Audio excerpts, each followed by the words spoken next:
그동안 정말로 고되게 버티면서 매일마다 멘탈 관리를 해야만 했었어요. 물론 피나는 노력은 기본이었고요. 그러니까 하루하루가 정말로 소중했거든요. 그 결과 이번 달에 450만원이라는 돈을 벌게 될 수 있었는데요. 안녕하세요. 제로에서 성공을 향해 달려가는 수종 클래스의 수종입니다. 저는 작년 10월 14일에 스스로 실패를 자처했었는데요. 그리고 나서 이걸 컨텐츠화하면 좋겠다라는 생각을 했었어요. 그래서 유튜브도 다시 시작하게 되었는데요. 셀프 밑바닥은 아무도 시도하지 않는 도전이잖아요. 스스로 실패를 자처한다. 솔직히 정상이 아니라는 생각이 들지 않으세요? 하지만 저는 할 수 있다라는 강한 확신이 들었는데요. 그러면서 벌써 8개월이라는 시간이 지나버렸어요. 그동안 정말로 고되게 버티면서 매일마다 멘탈 관리를 해야만 했었어요. 물론 피나는 노력은 기본이었고요. 그러니까 하루하루가 정말로 소중했거든요. 그 결과 이번 달에 450만원이라는 돈을 벌게 될 수 있었는데요. 물론 이 금액은 꾸준하지 않을 수도 있어요. 하지만 제가 그만한 노력을 하게 되면요, 매달마다 400만원대 수입이 유지가 될 거예요. 왜냐하면 일한 만큼 벌어가는 시스템이니까요. 이 직업이 뭐냐면요, 배달 대행이에요. 그러니까 오토바이를 타고 음식을 배달해주는 사람이에요. 솔직히 이걸 하기 전에는 도저히 이해할 수가 없었어요. 오토바이가 신호 위반을 하고 인도에서 주행하는 걸요. 하지만 제가 직접 경험을 해보니까 그럴 수밖에 없겠다라는 생각을 할 수밖에 없었는데요. 왜냐하면 신호를 다 지키면서 하게 되면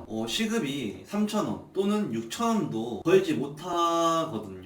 이만인즉슨 최저시급에도 미치지 못한다는 거잖아요. 돈 문제가 끝이면 참 다행이지만요, 이게 또 전부가 아니에요. 배달 기사가 업장에 음식을 늦게 가지러 가거나 손님에게 음식이 조금이라도 늦게 되면요, 그때는 배달 기사에게 재촉 전화가 와요. 도대체 언제 도착하냐고. 그래서 마음이 급할 수밖에 없는 거였어요. 그로 인해서 큰 사고로 이어지기도 하고요. 손님이 직접적인 컴플레인을 거는 경우는 극히 드물거든요. 하지만 가장 큰 문제가 뭐냐면요, 업장과 대행사 관리자들이 압박을 한다는 거예요. 이미 시스템이 다 갖춰진 상태여서 여러분들도 아시다시피 오토바이는 도로 위에 무법자처럼 보이는 게 지금 현실이에요. 대부분의 사람들은 이 사실을 모르고 있기 때문에 오해를 하는 거잖아요. 그렇기 때문에 안 좋은 편견으로 배달하시는 분들을 바라볼 수밖에 없는 거고요. 배달하는 입장에서도 도덕적으로 신호를 지키면서 안전하게 배달하고 싶은 게 작은 소망이기도 한데, 그만한 여건이 주어지지 않고 있기 때문에 무척이나 아쉬울 따름인데요. 저는 5월 6일부터 배달 대행을 본격적으로 시작을 했는데요. 이전에는 노가다를 하고 있었어요. 셀프 밑바닥을 찍었을 당시에도요. 오히려 일용직을 했었기 때문에 셀프 밑바닥을 잘 극복할 수 있는 밑거름이 될 수 있었어요. 만약에 제가 월급쟁이였다면 걱정이 이만저만이 아니었을 거예요. 물론 노가다를 하면서 하루하루가 정말로 두렵고 무섭기도 했어요. 왜냐면요, 현장에서는 사고가 언제 어떻게 불시에 일어날지는 예측이 전혀 되질 않거든요. 그러는 반면에 배달하는 일은 어느 정도 인지는 할 수 있어요. 그러면서 대응까지도 가능하고요. 물론 몇몇 분들께서는 위험하게 하는 게 맞아요. 하지만 우리가 같이 생각을 한번 해보자고요. 우리 주변에 있는 사람들이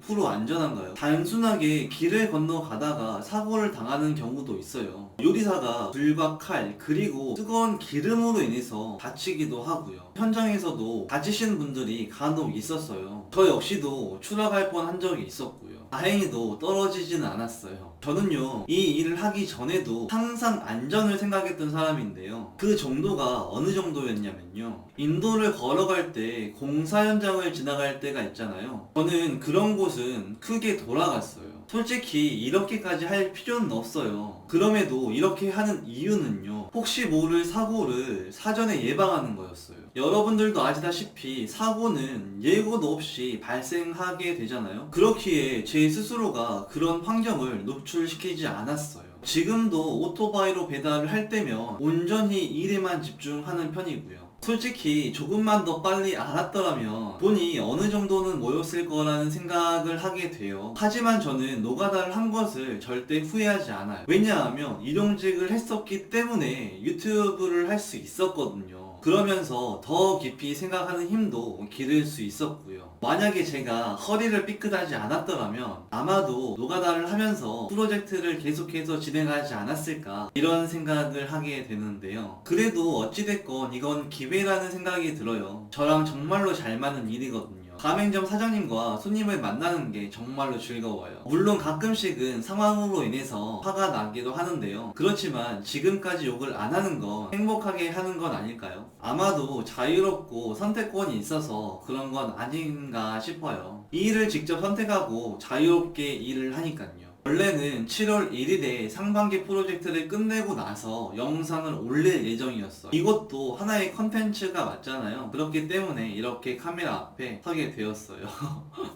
다음 영상은 상반기 프로젝트를 끝내고 나서 그 후기를 말씀드리도록 할게요. 얼마 남지 않은 상반기 잘 마무리하시고 못 이뤄낸 게 있으면 반드시 이뤄내기를 진심으로 기원하도록 할게요. 지금까지 스트롱 클래스였습니다. 감사합니다.